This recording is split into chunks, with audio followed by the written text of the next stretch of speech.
आप में से बहुत सारे ऐसे लोग हैं जिन्हें कोडिंग में इंटरेस्ट है, वे कोडिंग सीखना चाहते हैं, लेकिन वे कहाँ से सीखें और कैसे सीखें ये उन्हें नहीं पता होता है। और वे अक्सर लोगों के मुंह से ये सुनते हैं कि कोडिंग सीखना बहुत ही मुश्किल है और इजी अवेलेबल नहीं है, मतलब बहुत ही महंगी होती है। तो आपके इसी प्रॉब्लम के सोल्यूशन के लिए आज मैं एक वीडियो लेकर आया हूँ, जिसमें मैं बताऊँगा ऐसे टॉप 50 एंड्रॉयड ऐप्स के नाम जिससे आप कोडिंग फ्री में, वो भी आसान भाषा में सीख सकते हैं। जी हाँ, टॉप 50 एंड्रॉयड ऐप्स।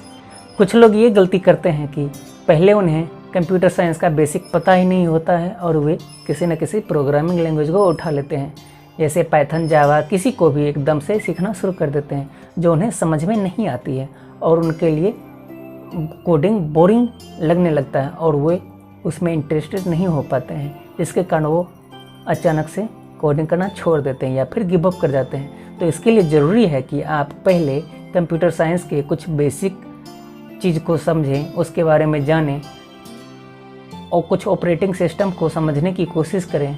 फिर उसके बाद आपको कोडिंग में एंटर करना चाहिए। जैसे कि यदि आप वेब डेवलपमेंट की तरफ जाना चाहते हैं तो इसके लिए सबसे पहले आपको नोटपैड का यूज़ सीखना चाहिए, बाकी कुछ ज़रूरी चीज़ों को सीख लेनी चाहिए। फिर उसके बाद आपको HTML, CSS, JavaScript, PHP, WordPress, इन सभी चीज़ों को सीखनी चाहिए। यदि आप एंड्रॉयड डेवलपमेंट में इंटरेस्ट रखते हैं तो इसके लिए आपको जावा, कोटलिन इत्यादि सीखनी चाहिए।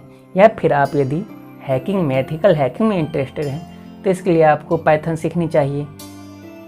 फिर भी बहुत सारे लोग ऐसा मानते हैं कि यदि हम प्रोग्रामिंग लैंग्वेज सीखना शुरू करते हैं, यदि हम बिगिनर हैं पूरी तरह से, तो हमें सी से शुरू करनी चाहिए। वो इसलिए क्योंकि सी एक बहुत ही पुरानी और सभी लैंग्वेजेज का बेसिक और पेरेंट लैंग्वेज माना जाता है, इसलिए आप सी से शुरू कर सकते हैं। लेकिन यदि आप वेब डेवलपमेंट की तरफ जाना चाहते हैं तो ज़रूरी नहीं है कि आप सी से शुरू करें।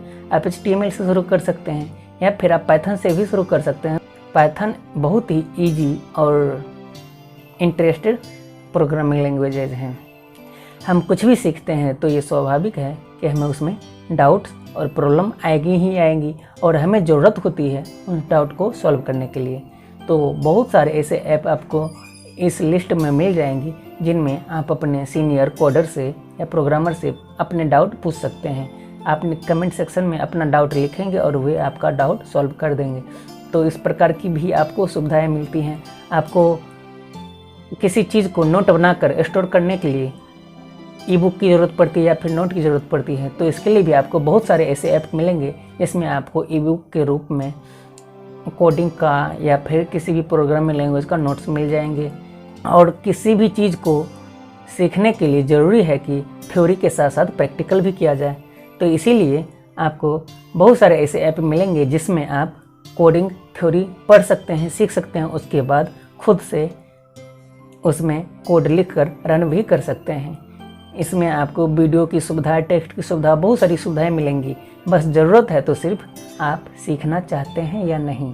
यदि आप सीखने में इंटरेस्टेड हैं, यदि आपके पास जुनून है, आप सच में कोडिंग सीखना चाहते हैं, तो इसके लिए आप दुनिया पूरी तरह से खुली है, आपको दे रही है फ्री में बहुत सारी सुविधाएं जिससे आप कोडिंग सीख सकते हैं। तो फिर देर किस बात की, जाओ प्ले स्टोर से ऐप्स डाउनलोड करो और सीखना शुरू करो और हमें ज़रूर बताना कि आप कौन सा ऐप यूज़ करते हैं या फिर आपको कौन सा ऐप बहुत अच्छी लगती है। और इस वीडियो को अपने दोस्तों से या अपने उन साथी से ज़रूर शेयर करें जो कोडिंग सीखना चाहते हैं। सभी ऐप्स के नाम लेकर मैं वीडियो को लंबा नहीं करना चाहता, इसलिए इन 50 ऐप्स के नाम लिंक्स के साथ डिस्क्रिप्शन में डाल दूंगा, जहां से आप उसका नाम देख सकते हैं और उस लिंक पे क्लिक करके उसे डाउनलोड भी कर सकते हैं। इन सभी ऐप्स को मैंने खुद से जांच परख और देखने के बाद चुना है। वैसे हज़ारों ऐसे ऐप्स मिलेंगे जिससे आप सीख सकते हैं, लेकिन मैंने अपनी पसंद से 50 ऐप्स लिस्टेड किया है जो डिस्क्रिप्शन में दिया हुआ है। जाओ और देखो जल्दी से।